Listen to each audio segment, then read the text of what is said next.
everyone obviously always worries about the impact that their divorce is going to have on their kids.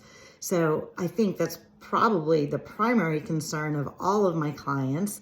And it should be, because what all of the most current research is showing, and it makes me laugh sort of that we needed research to demonstrate this, that it's not the divorce itself. It's not the fact that parents live in two households that is so traumatic on children. It is the actual process itself and how the parents treat each other in that process. It's witnessing your parents, the two people that you love the most, be at war with each other, that is the most traumatizing on children. And in fact, my children suffered some of that as well, and they still we've all kind of come to terms with it, that my ex-husband still will barely acknowledge my presence in a room full of people. And it's at the very least incredibly weird and awkward for the kids. So one of the biggest gifts that you can give your kids is the gift of being together on the sidelines, of not having all of their future events for the rest of their life tarnished with this undercurrent of stress that happens when there's this worry that, oh, mom and dad are going to be together, right? Like, my kids have sort of gotten over it, and I do always fully enjoy the pleasure of being super friendly to my ex-husband, whether or not he engages or not, which he typically will when I engage. It's just the initial contact will never come from him. And I've actually sort of tried to make peace with that by saying, oh, it's actually not that he has any animosity towards me. It's that he is nervous or doesn't know how to interact with me because of our past. And all of that weirdness can be avoided if you take control of your process from the beginning, right? So the stress of divorce shows up on kids in ways that you could probably guess. Incredible anxiety, behavior outburst, acting out at school, social problems because they're not able to regulate their emotions in the way that they would be if they weren't under this extra stress.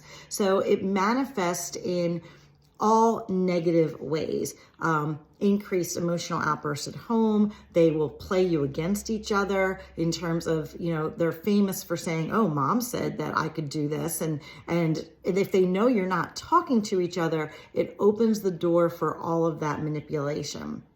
So you can really avoid those things and really, like I said, give your kids a gift by kind of cutting them off at the pass, deciding ahead of time that you're going to be a united front for your kids, demonstrating really under the most stressful of circumstances what grace and compassion and empathy look like, even towards someone that, society is saying should be your enemy.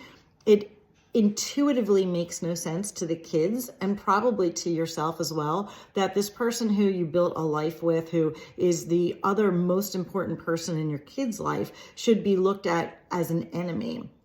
And so the way you conduct yourself during the process really smooths that for the kids and creates a foundation for healthy co-parenting, because you are not made angrier and more resentful by a contentious litigation process.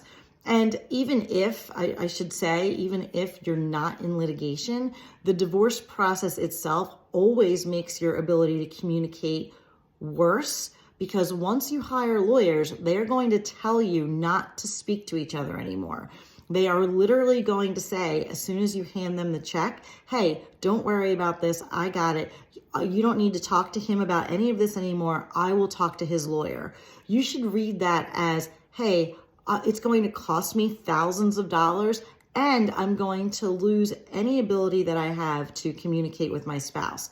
And the problem is that when your divorce is over, it's often 18 months to 3 years that the normal process would take. That's the average. So you're talking about 18 months to 3 years of little to no communication with your spouse. And during that time, you are more stressed out because of finances, you're more aggravated because your lawyer's asking you for things, you're just generally pissed off that you have to be in this position in the first place. And so when the divorce is over, your lawyer goes away, but your spouse doesn't, and you've got zero inclination to speak to them. So avoiding all of that by making sure your divorce process is as calm and stress-free as it could possibly be, making sure that you set up some expectations for what co-parenting is going to look like, and also include in that what is our communication going to look like. And often my clients set up parameters or rules for that. Like, hey, we're going to communicate on Sundays. We're going to touch base every week and make sure we're coordinating our schedules.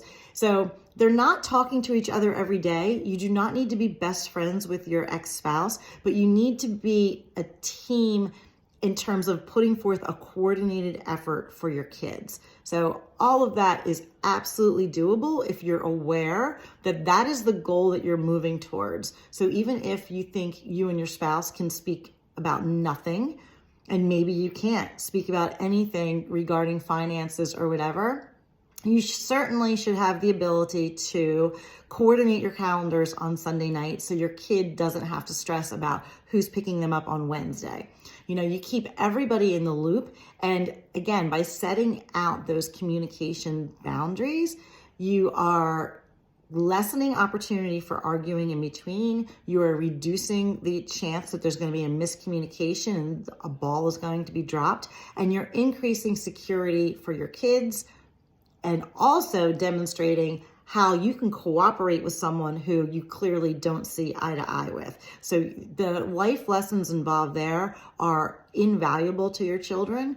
And in the end, you end up with a 2-household family that is operating smoothly. Your kids know that they've got 2 parents who are a united front, that they feel like are a family. Even if we're in 2 households, they can go to each of you equally. And that is actually going to benefit not just your children, but the future generations of your family that aren't caught up in the stress and dysfunction of a toxic divorce. So hope that is helpful. Feel free to reach out if you need any other support. But again, you are not wrong thinking that the well-being of the kids should be your primary concern.